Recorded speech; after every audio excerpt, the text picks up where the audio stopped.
दोस्तों, Jayaprakash power ventures limited की बात करें तो स्टॉक के अंदर फ्राइडे को गिरावट हुई। अब ये गिरावट इसलिए हुई क्योंकि स्टॉक ऑलरेडी बहुत ज़बरदस्त दौड़ चुका है 3-4 ट्रेडिंग सेशन में। तो अदानी ग्रुप के अधिग्रहण की खबरों ने यहाँ पे पॉजिटिव माहौल बनाया।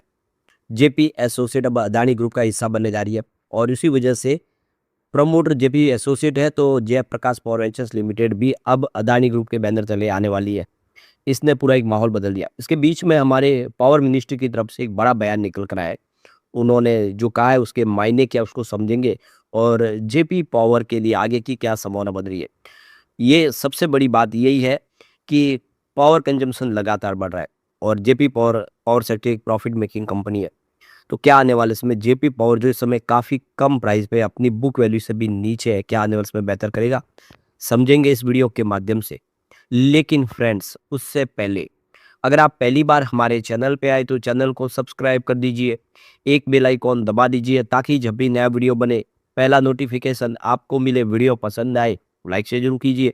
चलो फ्रेंड्स, वीडियो स्टार्ट करते हैं। मैं हूँ आपका दोस्त एस बी दवे और हमारे अपने चैनल ऑनलाइन कमाई में आपका बहुत बहुत स्वागत है।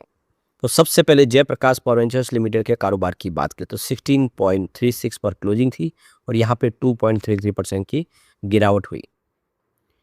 तो ये देखिए कि सुबह शुरुआत पॉजिटिव हुई और इंट्राडे में 17.27 तक चला गया स्टॉक। जो स्टॉक 12 रुपीज़ के आसपास था कुछ दिन पहले, वो 17 तक चला गया है। बहुत ही बेहतर प्रदर्शन किया है। ऐसे में अब देखो प्रॉफिट बुकिंग तो आनी थी।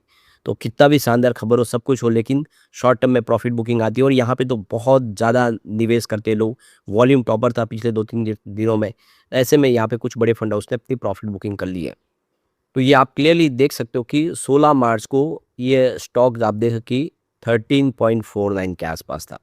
वही स्टॉक अगर आप देखें तो 20 मार्च को यानी 4 दिन में 17 को क्रॉस किया। तो 13.5 का स्टॉक 17 पे आया। इसी वजह से ये प्रॉफिट बुकिंग देखने को मिली हमें। और बाजार इस समय सेंटीमेंट खराब है पूरे ग्लोबल मार्केट के, इसलिए लोग ज़्यादा लंबे भरोसा भी नहीं करे। प्रॉफिट जब मिल रहा है तो प्रॉफिट लेने की कोशिश करते हैं। अब जेपी एसोसिएट लिमिटेड की बात करें तो यहाँ पे 2.41 पर इसके ट्रेडिंग को सस्पेंड कर दिया गया है। यानी न अब कोई शेयर खरीद पाएगा, न ही यहाँ पे बेच पाएगा। इसकी ट्रेडिंग को सस्पेंड कर दिया गया और इसके पीछे सबसे बड़ी वजह यह है कि जो रिजोल्यूशन प्लान पास किया गया है सीओसी की तरफ से, उस प्लान के अंदर शेयर होल्डर के लिए कोई भी एग्जिट वैल्यू नहीं रखी गई है। यानी शेयर होल्डर को यहाँ पे कुछ भी नहीं मिलने वाला, उनकी रकम जीरो हो जाएगी।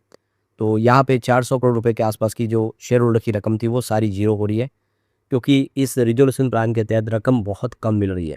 55,000 करोड़ रुपीज़ के भारी भरकम कर्ज के सामने सिर्फ 15,000 करोड़ रुपए का पैसा मिल रहा है और इसीलिए वो जितने भी कर्जदार है पहले वो बांट के ले लेंगे पैसे, तो शेयर होल्डर को यहाँ पे कुछ भी नहीं मिल रहा है।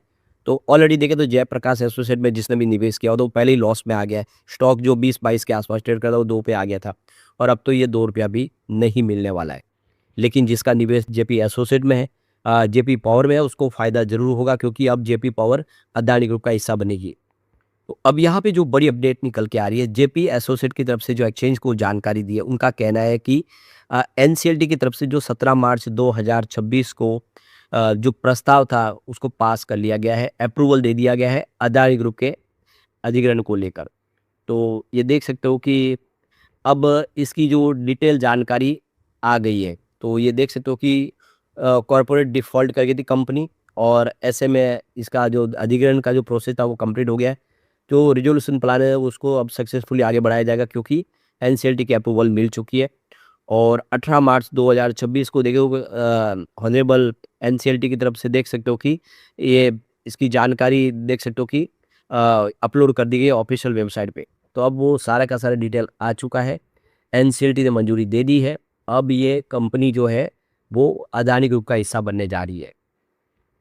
अब यहाँ पे सबसे बड़ा सवाल यही निकल के आ रहा है कि आखिर अदानी ग्रुप की तो बहुत सारी लिस्टेड कंपनियां, तो किस कंपनी का हिस्सा बनने जा रही है जेपी एसोसिएट। तो ये देख सकते हो कि अदानी की जो इस समय आप देख सकते हो कि 5 जो कंपनियां उसमें से किसके अंदर इसका विलय होगा, वो अभी यहाँ पे उसको लेकर अपडेट भी आ चुकी है।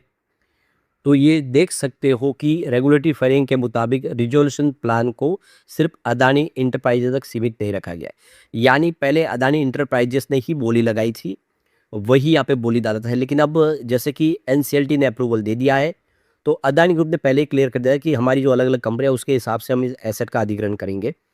तो आप देख सकते हो कि इसे अदानी ग्रुप की अन्य कंपनियों और प्रमोटर या अनेक नए एक नए स्पेशल पर्पज़ व्हीकल के ज़रिए भी इसको लागू किया जा सकता है। यानी इसको एक अलग से कंपनी भी बनाई जा सकती है या फिर अलग-अलग कंपनियों में इसका जो अलग-अलग कंपनियों का जो बिज़नेस है उसको उसके साथ जोड़ा जा सकता है। तो जेपी एसोसिएट के टेक ओवर करने की रेस में अदानी ग्रुप की दो जो प्रमुख इकाइयाँ शामिल हो सकती है उसमें सबसे आगे अदानी पावर लिमिटेड है। यानी अदानी पावर इसका पावर का जो बिज़नेस है उसका अधिग्रहण कर सकता है। और ऐसे में भविष्य में ये अब संभावना बन रही है कि जेपी पावर का अधिग्रहण भी अदानी पावर कर सकता है, क्योंकि 24% की हिस्सेदारी ऑलरेडी मिलेगी इसको अदानी पावर को, तो वो आगे जाके और हिस्सेदारी ले सकते हैं, क्योंकि आईसीआईसीआई बैंक और दूसरी जो बैंक है वो अपनी हिस्सेदारी बेचना चाहते हैं। वो उनकी हिस्सेदारी जेपी पावर में 25% है। तो अदानी पावर यहाँ पे प्रबल दावेदार है। इसके अलावा अदानी इंफ्रा इंडिया लिमिटेड भी इसमें हिस्सा ले सकते हैं, उनको भी इसमें कोई आप देखिए एसेट मिल सकता है। इसके अलावा Adani ports and special economic zone भी यहाँ पे दावेदार है। और इसके अलावा कर्णावती एविएशन प्राइवेट लिमिटेड और मदांता बिल्ड एसेट प्राइवेट लिमिटेड, ये सारी कंपनियां हैं जो भी मैदान में है। और ये अलग-अलग जो एसेट है, रियल एस्टेट की एसेट हो या फिर हॉस्पिटैलिटी का बिजनेस हो, उनको अलग-अलग इन कंपनियों में ट्रांसफ़र किया जा सकता है। तो एक बहुत अच्छी गुड न्यूज़ है यहाँ पे। तो बात यही निकल के आ रही है, या तो जेपी एसोसिएट का विलय कंपनियों के अंदर होगा या फिर अदानी ग्रुप के बैनर तले एक और बिल्कुल नई एसपीवी बनाई जा सकती है, यानी एक नई बिल्कुल कंपनी का गठन किया जा सकता है। रास्ते दोनों खुले हुए हैं। अब यहाँ पे जेपी पावर के लिए जो सबसे अच्छी गुड न्यूज़ ये है कि मार्च 2026 के हिसाब से देखो, इंडिया की जो इंस्टॉल कैपेसिटी है वो 520.51 गीगावाट तक पहुँच चुकी है। और इसमें पीक डिमांड जो है वो 242.49 गीगावाट की है। यानी जो हमारी इंस्टॉल कैपेसिटी है वो पीक डिमांड को फुलफ़िल कर सकती है। पावर शॉर्टेज भी डिक्लाइन होके 0.3% पर आ गया है दिसंबर 2025 के हिसाब से। जबकि फाइनेंशियल 2014 में जब ये एनडीए सरकार बनी उस समय ये 4.2% की डिक्लाइन थी। यानी काफ़ी सारा बिजली की इंस्टॉल कैपेसिटी बढ़ी और जो अब लगातार बिजली ट्रिप का जो प्रॉब्लम था वो ख़त्म हो चुका है। और यहाँ पे देखें तो एनुअल जो डिमांड ग्रोथ है वो 6% की देखने को मिल रही है। यानी आने वाले समय भी इकोनॉमिक ग्रोथ के हिसाब से और जो एयर कंडीशन वगैरह इस्तेमाल होगा गर्मी में, तो बिजली की खपत बढ़ेगी। ऐसे में पावर सेक्टर से संबंधित जो कंपनियाँ उनको फ़ायदा होगा। अब यहाँ पे जो बड़ी अपडेट एक और निकल के आ रही है, इंडिया के पावर सेक्टर के जो डिमांड है उसको पूरा करने के लिए आने वाले समय 2.2 ट्रिलियन यूएस डॉलर का निवेश चाहिए। तो एनर्जी जो ट्रांजिशन है उसको पूरा करने के लिए आप देख सकते हो कि भारी निवेश की आवश्यकता है। आने वाले 20 सालों में 2.2 ट्रिलियन यूएस डॉलर इन्वेस्टमेंट लाना होगा, तब पावर सेक्टर की जो भी आवश्यकता है उसको पूरा किया जा सकता है। तो हमारे पावर सेक्रेटरी पंकज अग्रवाल की तरफ से ये बयान निकल कर आया है। तो ये देख सकते हो कि भारत इलेक्ट्रिसिटी समिट 2026 जो न्यू दिल्ली में रहा उसके दौरान अग्रवाल ने ये अपना बयान दिया है। उनका कहना है कि बहुत सारे इन्वेस्टमेंट की आवश्यकता है, क्योंकि पावर सेक्टर में आने वाले समय बहुत ज़्यादा ग्रोथ की संभावना है। तो ऐसे में पैसे की आवश्यकता होगी इसको पूरा करने के लिए, जिस तरह डिमांड बढ़ेगी उसको फुलफिल करने के लिए। तो इस सेक्टर के लिए प्रचुर संभावना इस समय दिखाई दे रही है।